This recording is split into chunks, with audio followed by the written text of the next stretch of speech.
بسم الله الرحمن الرحیم. د لوی بهونکي لازل په نام باندې د پشتو IT درنو څېړونکو په مایکروسافټ ورډ کې په پاتې برخه باندې کار کوو. یو بلینک ډاکومنټ راکړو. په ریویو کې په ریویو مینو کې مو تر د ریسټریکټ ایډیټینګ پورې ویلي چې د نور ټاک چینجز او په مین برخه هم داسې هم ویلي وي. راځو نن په ریسټریکټ ایډیټینګ باندې کار کوو چې ریسټریکټ ایډیټینګ څه ته وایي. که چېرته غواړئ چې خپل ډاکومنټ خپل معلومات سیف وساتئ، محفوظه یې وساتئ، نو موږ له ریسټریکټ ایډیټینګ څخه استفاده کوو. ریسټریکټ ایډیټینګ کې څو برخې لرو. راځم تاسو سره ناست یم. د ټکسټ اډ کوم. د ټکسټ باندې کې اډ کړو. دلته راځم په ریسټریکټ ایډیټینګ باندې کلیک کوم. په ریسټریکټ ایډیټینګ کې موږ لومړی برخه فارمیټینګ ریسټریکشن لرو. که چېرته موږ دا ان کړو، هغې ته پاسورډ لیکو، نو دې کې څوک نشي کولی چې دې کې څوک فارمټ کې تبدیل راولي. که چېرته موږ رنګ ورکړي یا بولډوي، دې کې دوی ته اجازه بیا نه ورکول کېږي. کله چې تاسو دې باندې کلیک کوئ، هملته به راځي پته وایي چې یس سټارټ انفورسینګ پروټیکشن. دې کې به تاسو یو سمپلي کوډ ورکوئ. زه دا کوډ ورکړم، اوکې ولیکئ. کله چې تاسو دا اوکې کړئ، بېرته چې راسئ هوم مینو ته، دلته به د فارمټ دا ټول د فارمټ برخه دا موږ سره آف شوه. په دې کې به تاسو څه وکولی شئ چې ټکسټ اډ کړئ، خو فارمټ کولی نه شئ. زه راسم په شارټکټ باندې لاړ شم، کنټرول بي نشم ویلی، کنټرول آی نشم کولی، کنټرول شفټ ګټې علامه سایز یې غټ کړو، نشم کولی. ډېرې فارمټ برخه موږ سره لاک شوه.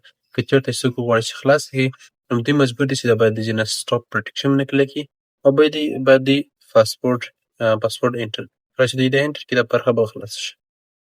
دې برخه شوه. دویم موږ ایډیټینګ ریسټریکشن کې لرو. ایډیټینګ ریسټریکشن کې موږ سره یو بل لیست لرو. په دې کې موږ ټاک چینجز لرو. ټاک چینجز څه ته وایي؟ که چېرته په دې فایل کې ایډیټ کېږي، په دې فایل کې، نو دې سره به هر ایډیټ کې کوم چې دی څه تغیر پکې راولي، هغه سره به د ټاک چینجز علامه ان کېږي. ټاک چینجز خو مو ویلې وه، شاید ښه پوه شوي یاستئ چې موږ د معلوماتو لپاره استعمالوو. دا زما د ټاک چینجز کار کومه درته ټاک چینجز څه وایي ماته؟ ټاک چینجز علامه ورکوه تا ته چې سټارټ.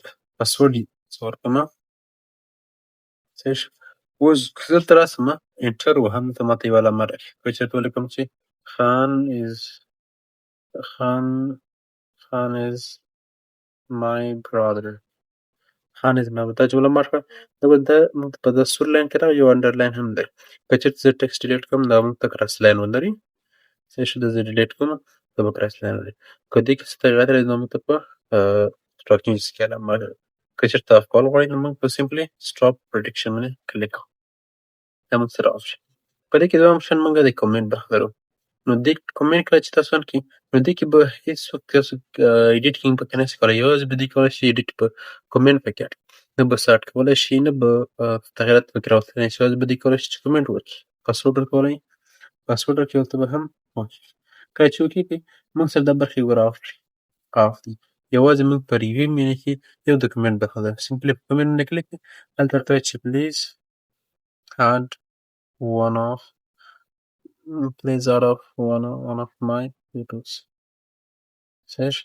Please one of my photos. صحیح ده. نو دې کې بیا تاسو نور څه ګوتې نشئ کیدلی. که چېرته غواړئ چې سایز غټ یې وړوکی کړئ، نو تاسو نشئ کولی چې سایز یې غټ وړوکی کړئ. نور تغیرات پکې نشئ کولی. یوازې تاسو کولی شئ چې کومنټ پکې اډ کړئ. ته په سټاپ پروټیکشن باندې کلیک کوو. دا موږ سره بېرته اډ کوو. بله برخه موږ د فیلینګ ان فارم لرو او د نو چینجز یا ریډ اونلی برخه لرو. ریډ ان فیلینګ ان فارم دا موږ هغه استعمالوو کله چې دا به ښه کار دلته وکړي، کله چې موږ یو فارم ولرو، خو فارم موږ ځان سره نه لرو. د فارم لپاره موږ کولی شو هلته دې ایډیټ کړي. نور برخې کې به دوی تغیرات نشي راوستلی، نوم نه هیډینګ نه هېڅ، خالي به دوی وکولی شي چې فارم ډک کړي. بل موږ نو چینجز او ریډ اونلی لرو. چې دې باندې کلیک کړئ، نو دې کې فایل کې به هېڅ تغیرات نشي راوستلی. یوازې به د ریډینګ موډ وي. دوی به وکولی شي چې ویې لولي، خو څه تغیرات پکې نشي راوستلی. په دې باندې چې تاسو کلیک کړئ، بیا ته چې سټارټ پاسورډ ورکوم او فری کوم. چې دا اوکې کړئ، دې کې زه تغیرات نشم راوستلی. یوازې زه پکې ریډینګ کولی شم. دې کې که چېرته زه وغواړم چې دلته ټکسټ اډ کړم، انټر وهم، نه کېږي. که چېرته ټکسټ اډ کول هم نه کېږي. او که چېرته راسه نو ته فوم یې غټ وړوکی کړم دا هېڅ کار نه کوي. یوازې موږ کولی شو ریډینګ یې ویلو. په دې باندې کلیک کوو د پاسورډ ته. بل دی کې موږ په اکسپشن کې لرو اپشنل دی ده. که چېرته وغواړئ چې تاسو په کمپیوټر کې ډېر اتور ولرئ یا د کمپیوټر اونرز ولري په فایل منو کې په انفو کې موږ ښیي. که چېرته تاسو ډېر اتوران لرئ د کمپیوټر تاسو کولی شئ هر یو ته بېله اجازه ورکړئ. فرض مثال که څوک کولی شي پرې کلیک وکړي. که چېرته یې ونیولې نو ټول که چېرته سمپلي تاسو یاستئ نو که چېرته خو دا وخت مو ایسته وکړه چې تاسو ډېر اتور ولرئ. صحیح د دې برابر. که بیا هم زه سهال مشکل دی تاسو کولی شئ په راتلونکو درسونو کې بل په د هایډینګ د هاید لرونکي کو دا په راتلونکي درسونو کې وایي درس په اخره کې دا به صحیح په وضاحت سره ولولو. په دې کې بله برخه موږ د ویو مینو لرو. په ویو کې موږ ویو څه ته لیدنې ته وایي چې یو ډاکومنټ باید موږ ووینو چې په کوم حالت کې دا موږ پبلش کوو یا یې غواړو چې وګورو. په دې کې لومړی موږ ویډیو موډ، پرنټ لیاوټ او لیاوټ لرو. دا څه ته وایي؟ دې کې موږ ته د صفحې د برخه ښیي چې په کوم شکل ستاسو صفحه ښکاره شي. صحیح شو. که چېرته موږ دا د جنا آف کړو راشه ته په ویو کې کلیک وکړو موږ ته که چېرته موږ ورته ووایو چې ریډ مو همیشه ته یاد ولرئ که چېرته تاسو غواړئ چې ډاکومنټ ولیکئ څه معلومات لیکئ نو همیشه موږ له پرنټ لیاوټ څخه ګټه اخلو چې موږ همیشه په دې کې کار کوونکی چې سایز یې 100% وي. بل موږ دې کې لومړی موږ ریډ موډ که چېرته غواړئ چې دا ډاکومنټ ډېر ولرئ ډاکومنټ کې ټکسټ تاسو ډېر ولرئ زه راځم دغه کنټرول A کنټرول C ځان سره اټ کړم ډېرې صفحې ولرئ نو موږ تاسو که غواړئ چې خالي ولولئ نو پکې تغیرات رانولئ موږ له ریډ موډ څخه ګټه اخلو. په ریډ موډ باندې تاسو کلیک کوئ تاسو به دغه پاس منیو چې ده په ټول بار چې دا به تاسو سره هایډ کړي تاسو به یوازې کولی شئ چې د پیج په شکل نیکسټ او پریویوس ته راشئ خالي ریډینګ تاسو کولی شئ. بیا تاسو کولی شئ د اسکیپ بټن سره بیرته زړه حالت ته راوځئ. بیا موږ دغه پرنټ لیاوټ په دغه شکل ورخطوئ چې د پرنټ لیاوټ دې ته وایي. بل ویب لیاوټ لرو. ویب لیاوټ څه ته وایي؟ ویب لیاوټ که چېرته فکر وکړئ په فیسبوک کې یا په نورو ټولنیزو رسنیو کې داسې موږ ریډینګ برخې لرو که چېرته تاسو هر څومره سکرول کوئ خو پای نه مومي یوازې سکرول کېږي او تاسو د پیج لیمټس هم نه ښیي چې څومره موږ پیج لرو. که چېرته غواړئ چې په هغه شکل ریډینګ وکړئ نو موږ له ویب لیاوټ باندې کلیک کوو موږ ته دا شی صفحه راکوي موږ ته به یو سکرول بار راکوي دلته صحیح ده. کله چې تاسو دومره سټراک کوئ که ته تاسو صفحو اندازه لیمټ نه ښیي یو شکل کې تاسو ته ریډینګ درکوي تاسو ته دا ونه وایي چې څومره صفحې لرو تاسو یوازې خالي وایي چې د څومره لغات مو دلته وګورئ که چېرته وګورئ دلته رانې 1592 لغات موږ په دې کې لرو خو پیج موږ ته نه ښیي ځکه دا د ویب لیاوټ ډیزاین ده.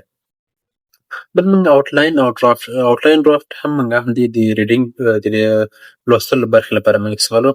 که چېرته موږ په آوټلاین باندې کلیک کوو موږ ته به دا صفحه راکړي. په دې کې موږ آوټلاین موږ څه لپاره استعمالوو؟ آوټلاین همیشه موږ د هیډینګ اډ کولو لپاره استعمالوو. که چېرته فکر کړئ په هم مینو کې موږ ته هیډینګ 1 هیډینګ 2 استعمالوو نو هغه سیم برخه ده څه فرق نه کوي موږ دې لپاره آوټلاین هم استعمالوو. موږ سره لومړی باډي ټکسټ لیکلی دی صحیح ده. که چېرته زه راشم دلته یو عنوان ورکړم صحیح ده دغلته یو کابل په نامه عنوان ورکړم صحیح ښکته راځم په بل پیج کې دغلته یو بل عنوان ورکړم